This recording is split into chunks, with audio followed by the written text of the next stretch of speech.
Chers amis, je voudrais d'abord remercier le Rav Ariel pour cette extraordinaire initiative qui a été la sienne, qui, me semble-t-il, est sans précédent.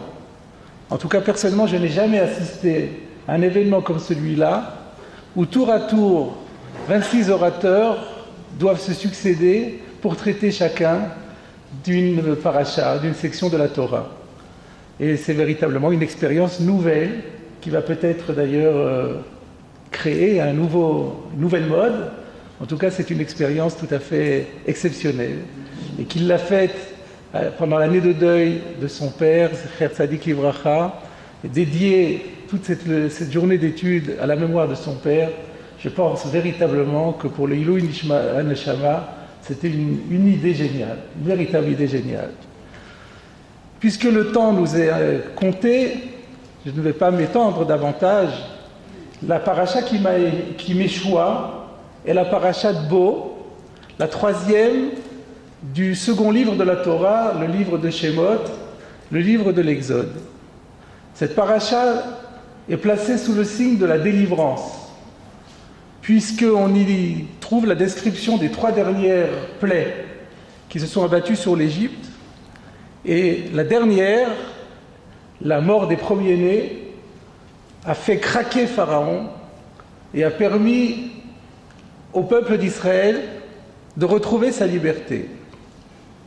Il est permis de s'interroger sur la raison d'être de ces 10 plaies. Quel était le but recherché par Dieu par ces plaies? Est-ce que Dieu ne pouvait pas faire en sorte que les Égyptiens libèrent le peuple d'Israël sans tout ce processus? À cette question classique, je voudrais m'arrêter aujourd'hui sur la réponse proposée par le grand maître rationaliste de Francfort, Rabbi Shimshon Raphaël Hirsch, qui nous dit que les 10 plaies appartiennent à un processus de 3 séries de 3 et une dernière.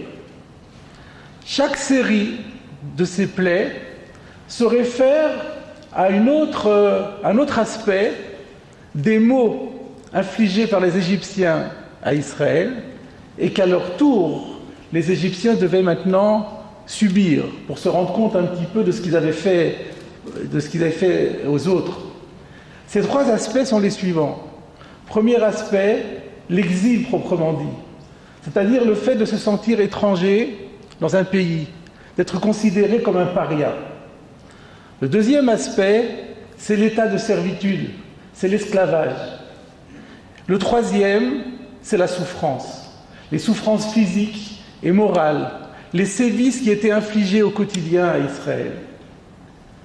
3 séries de 3, chaque série reprenant les mêmes registres que le premier, mais de façon plus accentuée, de façon plus intense, de façon encore plus lourde.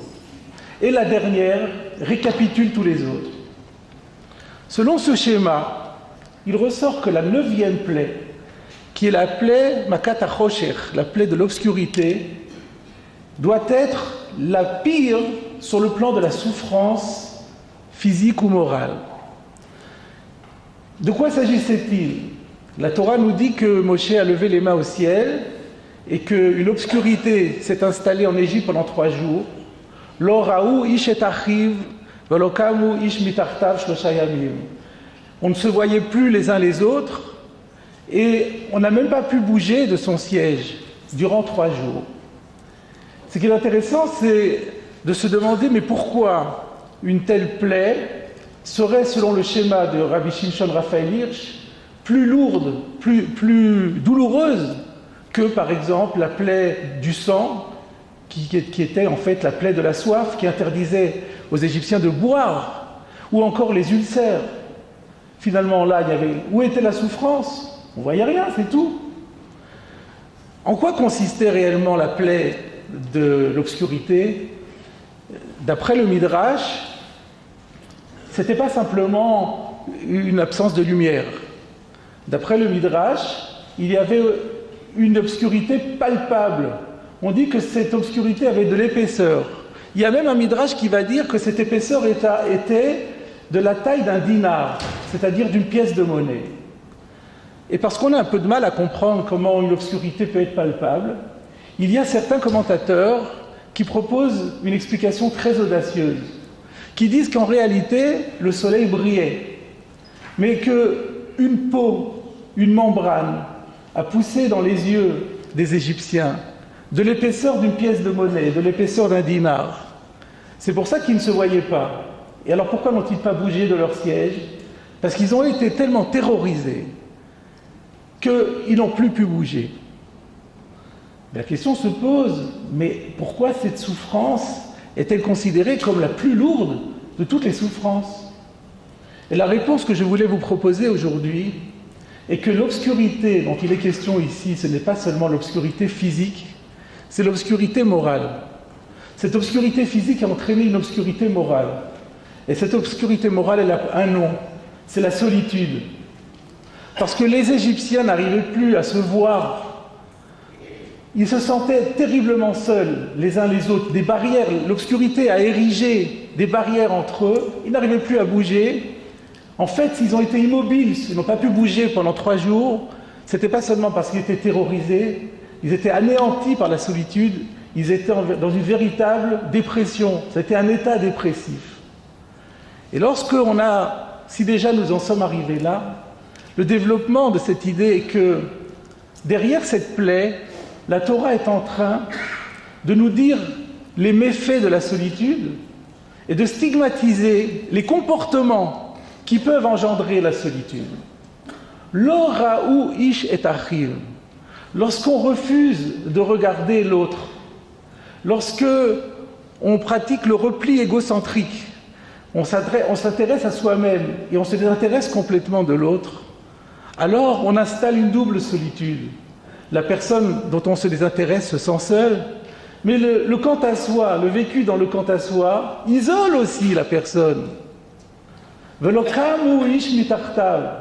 Lorsqu'on ne se laisse pas de son siège, face au désarroi de l'autre, face à la gêne de l'autre, à ses besoins, à sa détresse, on reste parfaitement immobile.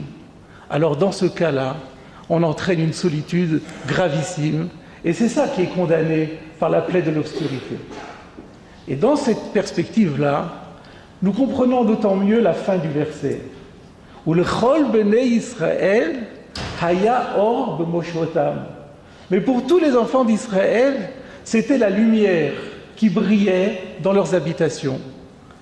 On veut dire que le peuple d'Israël est immunisé contre la solitude. Le peuple d'Israël a ancré, inné au plus profond de lui-même, le sens de la solidarité, le sens de la communauté. Lorsqu'un juif se sent seul, qu'est-ce qu'il fait? Il va à la synagogue, il va prier avec ses frères et il se retrouve dans l'ambiance. Il va assister à un cours de Torah, il va prendre un bain de convivialité et il va se sentir, il ne va pas se sentir seul, il va se sentir entouré de tous ses frères.